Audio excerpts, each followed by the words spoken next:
પેલી ભેંસ ભડકે અને વાયડું ટપી જાય, ખેતરુંના ખેતરું ટપી જાય ને ઊભી પૂંછડીએ જેમ ભાગે ને એમ ભડકેલી ભેંસની જેમ ભાજપના પ્રદેશ પ્રમુખ જગદીશ વિશ્વકર્મા સરનું ખડગેજીના નિવેદન સામેનો બનાવટી ગુસ્સાવાળું જે નિવેદન છે ને એ ભડકેલી ભેંસની જેમ ભાગે છે.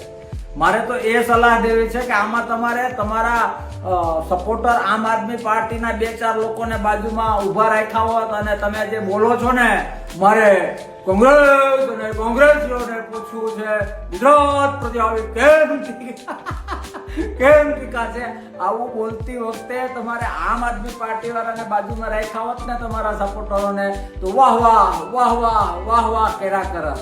હકીકત અને વાસ્તવિક મારે એ વાત કરવી છે કે જગદીશભાઈ સાહેબ, તમે રૂલિંગ ગવર્મેન્ટના પ્રદેશ પ્રમુખ છો. આ રીતના સ્ટેટમેન્ટ ન હોય અને પેલી ભડકેલી ભેંસને જેમ વાયડ આડી ન આવી એમ તમને તમારો વિડીયોગ્રાફર, એડિટર, મીડિયા ઇન્ચાર્જ, તમારી જે આખી ટીમ છે મીડિયાની જે પબ્લિશ કરવા માટે, કોઈએ તમને રોક્યા નહીં કે પ્રદેશ પ્રમુખ તરીકે આવા સ્ટેટમેન્ટ ના અપાય. ખેર, ભલે તમે સ્ટેટમેન્ટ આપ્યું કે કોંગ્રેસ, અરે મારા બાપ, આ તમારા નિવેદનમાં જ ખડગે સાહેબના જે વાત છે એનો જવાબ છે. ખડગે સાહેબ સ્પષ્ટ કહેવા માંગે છે ગુજરાતીઓને કે તમે શાણા છો. ગાંધીજી અને સરદાર એ ગુજરાતમાંથી આવેલા છે. આટલા શાણા લોકોને આ રીતે આ ટાઈપના ખોટા આંખમાં ધૂળ નાખવાના વર્ષોથી જે બીજેપી પ્રયત્નો કરે છે અને સફળ થાય છે. તો ગુજરાતીઓ જાગો, આ લોકોની વાસ્તવિકતા ઓળખો, એના આભાસને તમે આ રીતે એના અંજાવ નહીં, આવું એ કહેવા માંગે છે. અને તમે આ નિવેદનમાં સ્પષ્ટ છે કે હા, ખડગે સાહેબની વાત સાચી છે કે ગુજરાતમાં તમે આ રીતે લોકોને હો હા કરીને ગેરમાર્ગે દોરો છો. જગદીશ સર, રિક્વેસ્ટ કરું છું કે આવું ના હોય. કોંગ્રેસીઓને ગુજરાતીઓની ઈર્ષા, આવું ના હોય સાહેબ. ક્યાંક ને ક્યાંક હાસ્યાસ્પદ થઈ રહ્યું છે.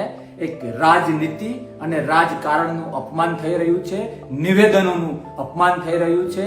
કોક તો રોકો, જગદીશ સરને કોક તો રોકો. કમસે કમ અહેસાસ થવો જોઈએ કે રૂલિંગ ગવર્મેન્ટના પ્રદેશ પ્રમુખ છે. અને આ જ વાત ઇનડાયરેક્ટલી ખડગે સર કહેવા માંગે છે કે ગુજરાતીઓ જાગો. ભાજપે 30 વર્ષથી જે તમારી આંખમાં ધૂળ નાખવાનો પ્રયત્ન કર્યો છે, તો કેળવણીકાર બનીને ભાજપની વાસ્તવિકતા જાણો અને એની બાજુમાં જે મંજીરા ઓગાળે છે એ આમ આદમી પાર્ટીની અને ભાજપની વાસ્તવિકતા જાણશો તો તમને ખબર પડી જશે કે માવતર પાર્ટી કોંગ્રેસનું કેટલું મહત્વ છે.